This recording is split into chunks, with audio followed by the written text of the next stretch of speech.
To New Hampshire's Business, I'm Fred Coker. There's a report from New Hampshire Housing with the title, Who Can Afford to Live in New Hampshire? The report says prices have risen faster than incomes. Now, here's the chart that shows it.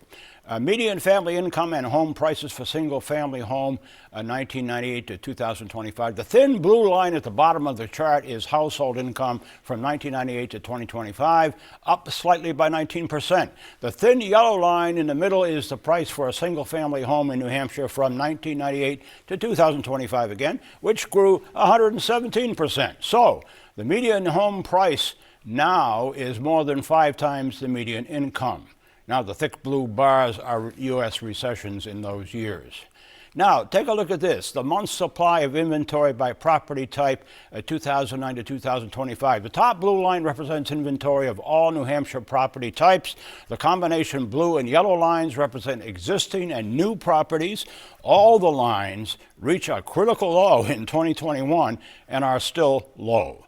Now, hourly wage needed to afford a median rent in New Hampshire, in the cities of New Hampshire, 2024-25, 13 cities are shown in the map with hourly wages needed to afford a median rent in that community. At the top is Berlin, with an hourly wage needed to afford rent at $23.71. On the left is Lebanon, with an hourly wage needed to afford rent at $49.40. In the middle of the map is Concord, with an hourly wage to afford rent at $30.25, and at the bottom, Portsmouth with an hourly wage to afford rent at $44.21. And you may see your city on that list. With me to explain how New Hampshire reached the point where there isn't enough affordable housing and how long it will take to have enough is the Rob Dappas, the Executive Director and CEO of New Hampshire Housing Finance Authority, best known as New Hampshire Housing, which has a mission to help finance affordable housing in the state. Welcome.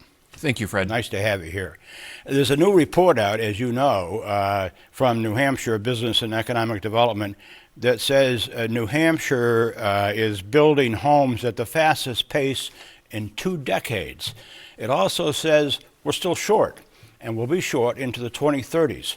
So how did we get to the point where New Hampshire is trying to build enough housing to meet the demand, especially for young families and the elderly who are downsizing?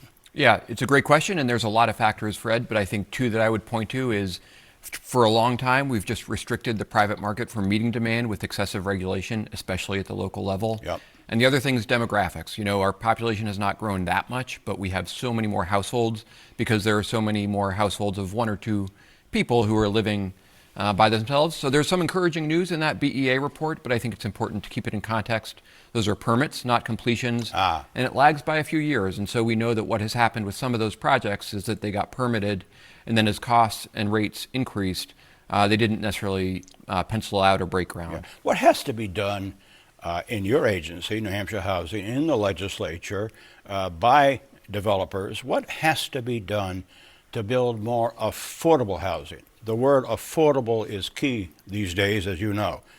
What has to be done? Yeah, I mean, investments, public-private partnerships and investments are essential. Things like the State Affordable Housing Fund that allow us to use federal tax credits and other resources to create housing that is truly affordable. That stuff is essential, but housing affordability is really a bigger picture. It involves a lot of housing that's created by the private market without any public subsidy. In order for that to happen, we do need less regulation, less exclusionary zoning. Less regulation and zoning. Yes. Is an issue. Absolutely. Yeah. The legislature this session, they have some bills in. I'm just going to look at my list here.